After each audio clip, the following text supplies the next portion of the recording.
My sister-in-law is a vile person. My husband and the rest of his family don't speak to her, or so I thought. I was having a lovely day some time ago when a friend suddenly sent me a screenshot.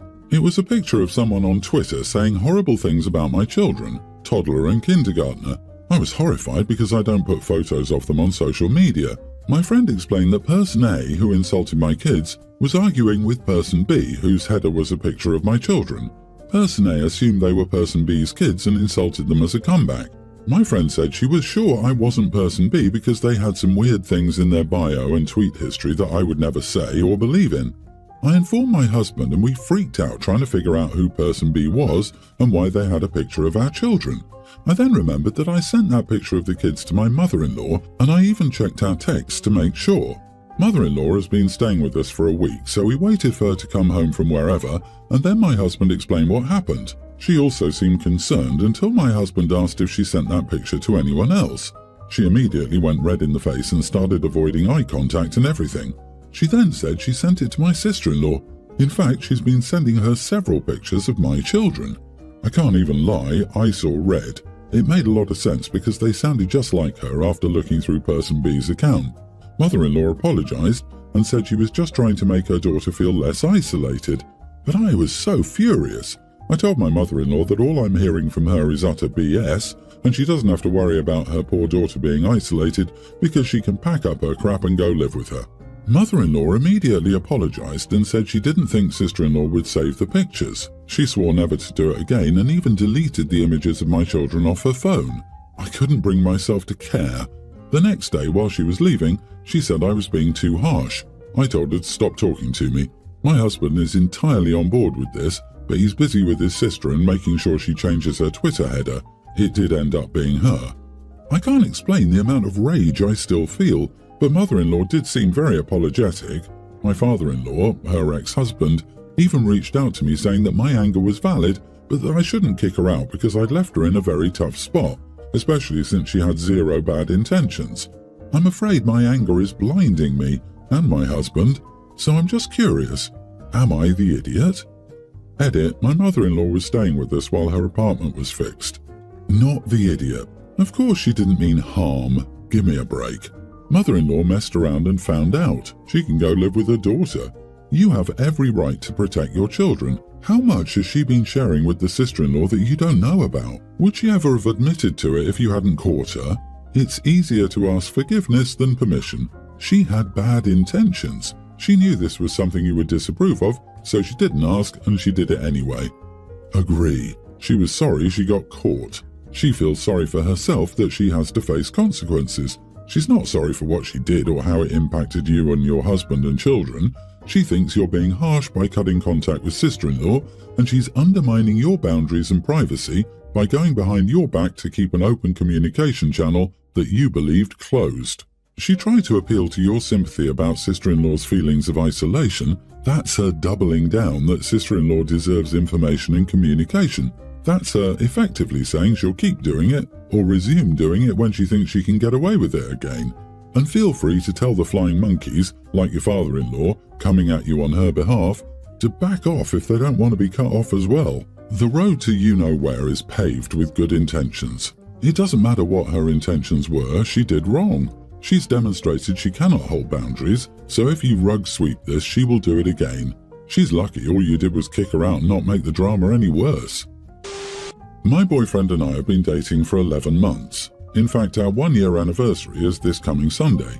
So my boyfriend thought cooking for my parents would be a cool idea. He wants to make fish tacos.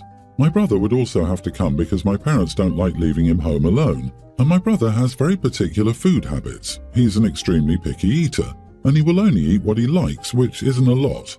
I told my boyfriend he would have to make chicken strips on the side, and he said no. He stated he wouldn't accommodate my brother. He said he invited my parents, not my brother, even though he knew my parents wouldn't leave my brother home alone. Then he said my brother needs to grow up and act like an adult, and that my parents babied him his whole life, and that's why he's the way he is. I said there was nothing wrong with my brother, but he laughed and rolled his eyes. He said my brother is a grown adult, should have a job, and should stop relying on my parents, and that he can't stand picky eaters, so he will not make anything for my brother or allow them to bring anything for him. I told him he was unreasonable and was being a jerk. He looked at me and said to get used to it because life won't hold my brother's hand forever. Now my boyfriend ignores me and plays games on his computer instead of talking to me. Maybe I might have gone too far calling him a jerk. Was I an idiot here? Edit, brother is 22 years old. He's not being diagnosed with any disorders. Even though he knew my parents wouldn't leave my brother home alone. LOL, what? Your brother's 22, not 5. You're just as much an enabler as your parents. Your brother is 22 and has not been diagnosed with any disorder. You are the idiot. The dude is old enough to stay home or enjoy the fish tacos. Holy moly, your whole family sounds toxic as heck. Your boyfriend is realistic and doesn't want to participate in babying your brother. A lack of diagnosis doesn't necessarily mean a lack of an issue. It sounds like his parents have dropped the ball on this one, either not getting him assessed and getting him help if he needed it, or coddling him and crippling him for adulthood if he didn't. Neither is OP's problem or her boyfriend's place to address. However, I will go with everyone's the idiot. OP shouldn't have asked boyfriend to make extra food for her brother, but it's going too far to say he isn't allowed to bring any food himself. That's no additional work for the boyfriend, so the only reason for him to make that rule is to show his disapproval of the brother in a passive-aggressive, controlling way that honestly sucks. If OP or her parents want to make the guy some chicken tenders, what's the big deal? The deal is the brother isn't even invited. This relationship is doomed. There's no way this dude will get further involved with this family unless the brother gets help. At some point, he'll wonder what the long-term plan is for his brother's care, and the answer is obvious. Stock up on chicken tenders, baby. My guess is he'll bail. My parents were younger when they had me, both 19. They were together until I was 1-ish and then they broke up. They didn't get remarried, so there was no divorce. I also have my mom's last name, which comes up later, so I'm saying it here. My dad met his wife Carol when I was 6, and she was married to him a year later. They also had 4 kids in 4 years, starting a few months after the wedding because Carol is older than my dad and felt her biological clock ticking, apparently. It was all very fast for me. My relationship with Carol is not very close. She's made a lot of effort to take on the role of a third parent and second mom, but I always keep her as just my dad's wife or as someone who's part of the wider family, but is not exactly someone important to me. I have a few reasons for this. She never lets me call her Carol. She pushed for Mom or Mama years ago, and we ended up settling for Mom since first names are a no-no. She's also pushy with her religion and has called me disrespectful for not giving her religion a chance and not attending unless I'm forced to. I don't believe in religion, and I was mostly raised without it. Dad converted for her, but Mom said no to me doing it, and I'm so glad. Carol also acts like we had years to get to know each other before she became my dad's wife, and in reality, it was about a year.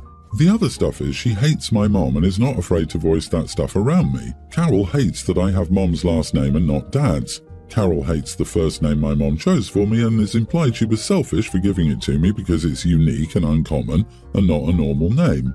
She's called my mom white trash, trailer trash, a disgrace as a parent, etc. for the name. She feels like Dad should have named me as his first son. Then she also blames Mom for not encouraging me to use my middle name, which Dad chose and is more of a name Carol likes. She also disagreed with Mom not putting me in sports when I was a lot younger. Carol is big into boys needing sports from a very young age, and my mom never considered that a priority.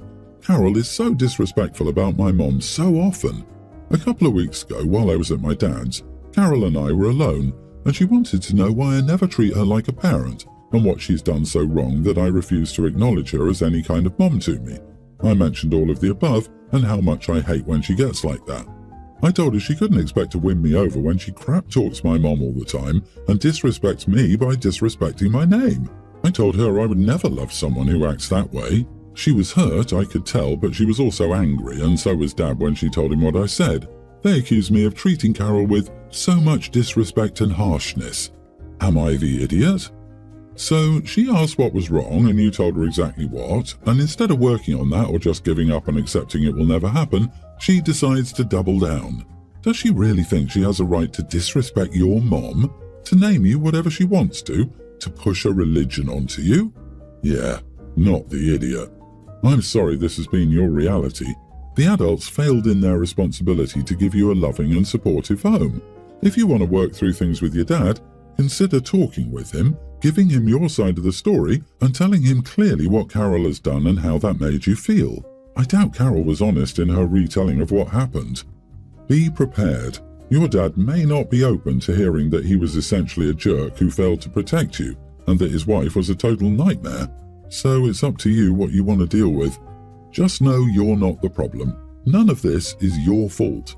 The adults failed and are continuing to fail. Respect is earned, not a right. My husband and I have an infant son, and he's been 100% formula fed since birth. I was not capable of producing any breast milk, and yes, I am one of the rare times it happens. This is due to medical issues. This was something we knew before pregnancy and came as no surprise. However, I was checked out a few times to confirm both during and after my pregnancy. My sister-in-law, my husband's sister, had her third child a month before I had our son. She mentioned breastfeeding a lot early in the pregnancy, and my husband spoke to her and told her it wouldn't be possible for me, so could she please not speak about it as though I was going to be breastfeeding. Sister-in-law stopped for a while, but later in the pregnancy, made comments that I should be preparing to help milk production because my chest showed no signs of growth at all, and she said, "It could mean you're not producing enough." I told her my husband's statement was still true, and I would appreciate it if she could accept it. After my son was born, she started talking about breastfeeding whenever I was around. I asked other in-laws if she spoke of it as frequently with just them, and they said no. Eventually, everyone was like, "Okay, I think we get it, we don't need to hear more about breastfeeding." So she would bring it up to me directly. I told my husband, and he spoke to her again, and we decided to see her less and only during certain family occasions. This incident happened Saturday at my brother-in-law's 30th birthday. Sister-in-law went straight for me and started to mention breastfeeding again and how I didn't put in the work to overcome my supply issues. She was prepared to keep going on, but I'd had enough, and I told her to shut up about breastfeeding. I told her she was speaking to the wrong audience and wasn't going to be able to fix my lack of supply, and to learn to accept that instead of trying to shame me for not torturing myself so that I could try. I told her to be thankful she found it easy, had no trouble, and accepted that not everyone is the same. She was angry with me for talking to her so harshly, but people were on my side. Only since then has she reached out and told me she was trying to be supportive, and my lack of emotion about it made it seem like I never really cared, and the fact is she doesn't know why. So she was trying to advocate for the best thing for my son, her nephew. And it made me wonder if I was harsh, considering I didn't explain my background to her fully and why this was known. Am I the idiot? Not the idiot. Advocating for your child? What a presumptuous, insulting thing to do. It's none of her business in the first place what you decide to feed your child. She needs to learn to mind her own business. Is she a lobbyist for big breast or what? Like, why does she care so much? Your sister-in-law sounds insufferable. You don't need to discuss private medical issues with anyone. Not everyone can or wants to breastfeed, and there's no shame in that. She was the idiot to keep going on at you despite being told you weren't breastfeeding and to drop it. It's not her business. She shouldn't be interfering. You're feeding your son. He's happy and healthy. Fed is best. I, 33 male, have two older brothers, Matt, 35, and Frank, 38. Our father passed a few years back, and not long after our mother was diagnosed with early onset dementia. At the time, she was still doing reasonably well and was in a place to make competent choices for herself. She began making plans for what to do when she reached a point where she could no longer do so. That included assigning one of us to legally make choices when she couldn't. Frank lives across the country, so my mom never really considered him. She then spoke to me and Matt separately, just in the abstract stating her wishes. She had a sizable life insurance policy from our father's passing and wanted to use it to have an in-home aid. She doesn't want to go into a nursing home unless there's no other choice. Her policy will pay for this alongside her bills, and she'd also qualify for help from the state. It's very important to her that she gets to stay in her own home. I agreed with this and told her I would do everything I could to make it possible. Matt, however, told her that he felt an in-home aid would be a waste of her money, given she'd likely need a couple to provide round-the-clock care. Given our jobs and our own families, we couldn't be there long every day, and our mom made it clear she didn't want us to let this consume our lives. Though I still planned on visiting daily, even if I couldn't stay long. There were also arguments over mom not wanting to be kept alive by machines as well as organ donation. Given Matt's clear intention to ignore our mother's wishes, she chose me. She did ask Frank and me to keep this quiet. I agreed, though I pointed out it could come out at some point. She insisted he not know, as she didn't want to spend the rest of her time with her facilities intact arguing. Fast forward 3 years and our mother is slowly getting worse. She has a part-time aide now, but I know it'll move up to full-time soon. Matt is trying to insist we put her in an assisted living facility. He kept arguing with me. Eventually I told him that it wasn't his choice. He said, "Mom isn't in a place to decide." I said, "I know, she left me in charge of that," and showed him a copy of the legal documents. He got very quiet and upset. Then later he went to our mom crying, saying how hurt he was. While my mom isn't doing well, she is still somewhat aware of what's happening and is upset that he knows. Frank says I shouldn't have said anything. I felt like I had no choice because Matt would keep arguing with me. Am I the idiot? Not the idiot. Now please stop with the self-blame. It would come out eventually and your brother is only looking out for his own interests. I find this disgusting. Dementia is not an easy diagnosis for the patient and their family. I applaud you for doing what you know your mom wants done. That isn't always easy to do, and your brother is just being a fly in the ointment, putting that as nicely as I can. I might go so far as to ban your brother's visits if he insists on upsetting a dementia patient. OP, since you have power of attorney, I'd limit Matt's visits to Mom unless you're present. Don't let him trick the dementia patient into signing power of attorney over to him. This is an essential suggestion. My mom made me the power of attorney to make those decisions instead of my older sister. On my mom's deathbed, my sister finally came to visit and immediately started asking her to use her, mom's credit, to pay off sister's debt since she was dying anyway. I wish that were a joke. Mom told her it was up to me and I put my foot down. Your mom picked you for a reason. Don't let her down.